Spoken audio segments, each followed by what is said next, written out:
일단 호우, 폭염과 같은 자연 재난에 이제 어떻게 대응할 거냐를 주로 오늘 준비를 하신 거죠. 준비된 대로 잘 시행해 주시고요. 우리 그 환경부, 기후부, 강남역, 신대방역 이게 도심 침수 현상 있잖아요. 네, 그럼 거의 매년 반복되는데 그렇습니다. 구조적으로 불가피한 겁니까? 아니면 시설 부족입니까? 지대가 낮아가지고 구조적으로 불가피한 거예요? 네, 그래서 대심도 터널을 통해서 곧바로 비가 많이 오면 대심도 터널로 물을 빼거나 아니면 대형 저류조 같은 걸 만들어서 일시 저류했다가 빼내는 방식으로 하지 않으면 전체가 침수되는 문제가 있어서 일본이나 다른 데에서도 그 방식으로 우수관 용량이 기본적으로 부족하다 그런 얘기입니까? 그런 측면도 있습니다. 이게 이제 우수 관로의 크기 자체가 너무 작아가지고요. 지금은 이제 대략 한 50년 빈도에서 100년 빈도로 침수가 심한 지역부터 그거를 하수 관로를 바꾸고 있는데 그 비용이 만만치 않아서 한꺼번에 하기는 어렵습니다만 중앙정부 지원과 지방정부 예산으로 하수관로도 바꾸고 아주 그걸 지금 계획하고 있어요? 아니면 하고 있습니다. 아직 계획 단계? 그거는 이제 매년 일정 금액을 투입해서 지금 공사하고 있냐 그 말이에요? 그렇습니다. 네.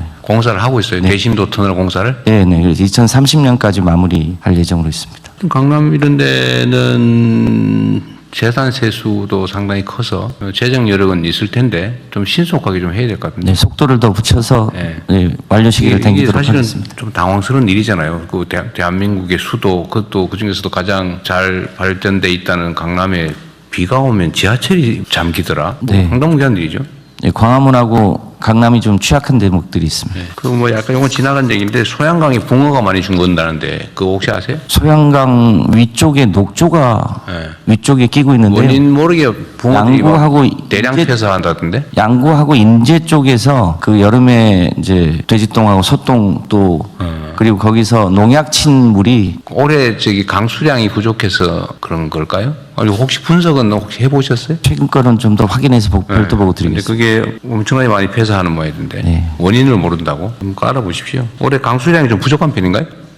예년 수준으로 올 거라고 예측하고 그래요? 있습니다. 그리고 좀 넓혀서 좌우간에 이게 이제 여름 재해 대책으로 자연 재난으로 인명 피해가 또 재산 피해가 발생하는데 잘 대비해 주시는데 하여튼 중요한 건 인명 피해거든요. 좌우간에 제가 자주 수없이 말씀드리지만 우리나라는 천수를 못 누리는 분들이 너무 많아요. 네. 원인도 아주 다양하잖아요. 뭐 자연재해, 여름에 산사태, 뭐 물에 빠져 죽거나 뭐 홍수 뭐 등등으로 사망하는 사람, 교통사고로 죽는 사람, 범죄 피해로 죽는 사람. 범죄 피해는 좀 적은 편이긴 한데 거기다 뭐 자살자도 뭐 많고 산재 사고 사망자도 많고 맨홀에 빠져 뭐 사망하사 너무 많아요. 뭐 온갖 영역. 자연재난 대비는 아닌데 여름에 폭염에 따른 근로자 사망 사고도 많잖아요. 네, 그래서 저희들이 5월 15일부터 9월 30일까지 폭염 안전 특별 대책반을 가동합니다. 그래요? 그래서 폭염 시에 예를 들어서 주의보 33도 이상일 때는 2시간에 20분 휴식을 반드시 부여하게 하고요. 제가 당에서 일할 때 제가 지금 폭염 피해 사망자 발생한 곳을 내가 어느 업체인지 기억도 나는데 말썽 많은 그것도 기억나는데 거기 갔더니 야 이런 데서 사람이 어떻게 일하나 싶은 생각이 들 때가 있더라고요. 특히 그 지하에는 환기도 안 되고 막 엄청난 열기 속에서 일하다 보면 내가 뭐 죽는 게 이상하지 않은 상황이다. 온열 질환하고 질식 사고가 병행하고 있습니다. 네. 그런 경우에 근로감독 또는 근로감독 지도를 통해서 완화할 수 있나요? 예를 들면 작업 환경을 지하의 경우는 뭐 온도를 몇 도 이상 이렇게 할 때 방치하면 안 된다 이런 거 있나요? 33도에서는 아까 말씀드렸듯이 2시간에 20분 휴식 부여하고 35도 이상 됐을 때 그 작업을 혹석이 14시부터 그런 기준이 17시까지 있어요? 작업을 조정하게끔 하고 그럼에도 불구하고 사망자 발생했을 때는 무관용 원칙으로 엄단하겠습니다. 근로자들이 폭염에 노출돼가 사망하는 곳이 맨날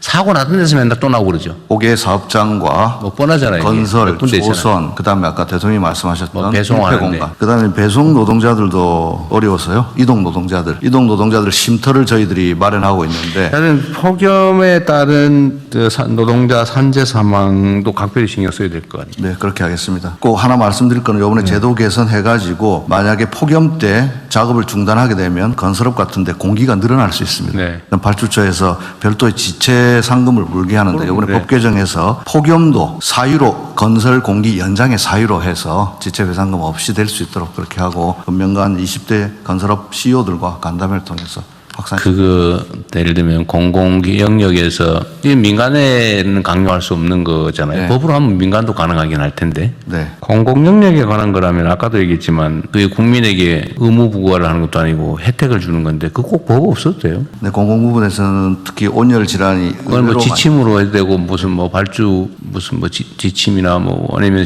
뭐 영 안 되면 시행령이나 규칙이나 이런 거 해도 됩니다. 네, 공공에서부터 뭐 공공 부분 그렇게 하고 민간 부분까지 적용하려면 법률 개정을 해야 되겠죠. 네. 경찰은 이 교통사고 사망도 지금 꽤 많죠. 예, 그렇습니다. 연간 몇 명 정도 되는입니까? 그 작년에 2,549명입니다. 예. 그래도 많이 줄어드는 편이긴 한데 예, 줄어드나? 그 과거에는 5,000명까지 해서 이제 OECD 국가 중에 거의 밑에였었는데 지금은 OECD 38개국 중에 한 중간 정도. 아, 중간 정도? 예, 예. 어쨌든 교통사고 사망자도 많이 줄긴 했는데 역시 좀 많이 줄이도록 노력해야 될 것 같고. 예, 그렇게 하겠습니다. 산재 사망도 줄여야 되고 자살자 많이 노력해서 줄어들긴 했는데 또 자살 또 행락철 사고 있잖아요. 물에 빠져 죽고 막 이런 거. 예. 저 여름철에 놀러 가서 사망하는 거. 이거 행안부가 지방자치단체들 잘 관리하는 네, 그렇게 문제인데. 그 대책을 세우고 있습니다. 네, 요것도 그 뻔하거든요. 맨날 빠진데 빠져 죽거든요. 네, 네. 그래서 저는 그런 생각 들던데 어디에 계곡에 가면 딱 사람 빠져 죽는 데 있어요. 그럼 위험 거기 지역에는 이 구명조끼를 안 입고 못 들어가게 다. 그러니까 그럴 때 여름 한철을 그냥 좀 우리 몇 조원씩 들여가지고 지원금도 지급하는데 이런 거야말로 그 생산적 공공 서비스 일자리 아닙니까? 이런데 예산 좀 들여가지고 여름에 사람 많이 빠져 죽는 데는 아예 감시원들을 좀 증원해서 네. 관리하게 하든지 뭐 이렇게 좀 하면 안 네, 될까요? 요즘 그렇게 하고 있습니다. 네, 좀 많이 늘려가지고는 작년 재작년보다 많이 줄었다는 결과를 꼭 보고 하도록 하십시오. 알겠습니다. 신경 쓰면 줄어요. 그러니까 방치하니까 그러고 그다음에 그 관리하는 사람들이 신경 안 쓰고 맨날 핸드폰 쳐다보고 이러고 있으면 안 되고 그런 것도 관리 잘해야죠. 제대로 근무할 사람들로.